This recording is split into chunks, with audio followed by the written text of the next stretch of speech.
comme il y a Sénégal zéro déchet, donc la SAPCO, à travers son directeur général, M. Alioune Sow, nous a instruit de lancer aussi Saly zéro déchet. Et en cela, il y a eu l'Académie NBA Basket qui a pris l'initiative de venir vers nous pour qu'on puisse montrer aux gens que notre environnement, c'est notre responsabilité. Aujourd'hui, c'est un signal fort que l'Académie nous a montré, l'Académie aussi bien Djambar que l'Académie NBA, pour montrer que nous tous nous devons participer à la gestion de notre environnement. Nous avons commencé d'abord par l'entrée de Saly, à savoir le croisement Saly jusqu'à Bienvenue Saly. Mais il est bien évident que dans les autres opérations qui vont se faire dans les jours à venir ou bien dans les mois à venir, nous allons entrer au cœur de la station pour éradiquer tout ce qui est déchets au niveau de la station. La propreté globale, c'est une difficulté. Aujourd'hui, Saly est cité en exemple en termes de propreté. Mais ce n'est pas encore suffisant parce que nous devons nous mettre aux normes internationales. Parce qu'aujourd'hui, le tourisme est international. Nous recevons des personnes qui viennent de partout dans le monde qui ont d'autres normes en matière de propreté que ce que nous avons nous au Sénégal. Donc il faut que Saly puisse être aux normes de ce qui se fait sur l'international si nous voulons être une station touristique. La municipalité de Saly est présente dans cette opération-là, ils ont participé dans cette opération. Et aujourd'hui, nous sommes dans un vaste programme où nous allons faire une mutualisation des moyens de la SAPCO et de la municipalité et ce que les autorités mettront à disposition pour rendre Saly plus propre. On ne peut plus parler des stations touristiques et de la ville de Saly.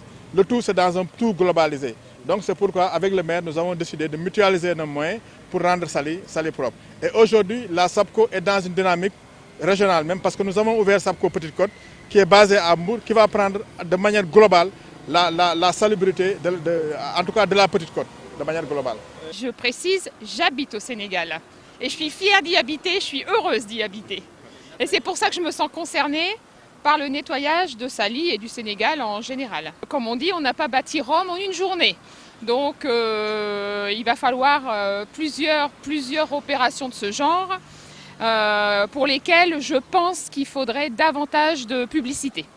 Parce que nous, on l'a su par les réseaux sociaux complètement par hasard, mais complètement par hasard. Il n'y a pas eu de campagne de pub. Et c'est ce que je regrette. Et je pense que les gens ne l'ont pas su. Pour moi, le Sénégal est un pays merveilleux, mais le gros point noir, c'est quand même le manque de propreté. Mais bon, comme tout problème, hein, il y a des solutions. Je pense qu'il y a peut-être une solution aussi, c'est de faire un peu une éducation directement à l'école. Apprendre aux enfants ce que c'est qu'un tri, ce que c'est que trier les ordures, c'est important. Ça pourrait être que positif pour le Sénégal, parce qu'il faudra des décennies pour tout nettoyer, ça c'est évident. Et vous êtes un pays fantastique, pays de la Teranga, et vous portez bien votre nom. Voilà ce que j'avais à dire, et je m'y sens très très bien, et je me sens carrément sénégalais. Très contente de cette initiative organisée par la SAPCO. Je pense que Saly en a besoin, vraiment. Et puis sensibiliser surtout les gens qui jettent les gobelets, les sachets, puis les épluchures d'orange. C'est une bonne initiative. Donc participer à ça, c'est un grand plaisir pour nous. En tant qu'hôtelier, en tant que quelqu'un qui œuvre dans le tourisme, on ne peut pas parler de tourisme sans la propreté. Je pense qu'il faut souvent avoir ce genre d'idées et que surtout la population et les commerçants, ceux qui sont ici, qui profitent de la station, doivent sortir. Malheureusement, on ne voit pas beaucoup de gens participer. Je trouve ça que c'est dommage. Je me réjouis donc de cette belle journée sur instruction du chef de l'État. Mais je pense que la SAPCO a une mission quotidienne de rendre la station très belle et trop attrayante. C'est sa mission première.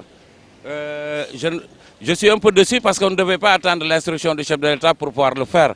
Ça doit se faire quotidiennement et chaque jour. Maintenant, c'est une très bonne chose que la station soit attrayante et très belle. Mais ça doit être à feu continu. D'autant plus que la station paye du personnel pour ça. Et donc, normalement, on ne devrait pas avoir que cette journée, mais on doit l'avoir tous les jours que Dieu fait. Et je souhaiterais que ça continue et que ce que j'ai constaté aussi, il y a un manque de communication notoire. Donc au niveau des écoles qui entourent la station, on devrait impliquer l'ensemble des acteurs aussi, mais il fallait le faire d'une manière plus que globale, hein, pour attirer l'attention des populations riveraines et attirer l'attention aussi des élèves, hein, des écoles. Ce serait une très grande journée et pour que l'année prochaine, que ça soit une plus que grande journée.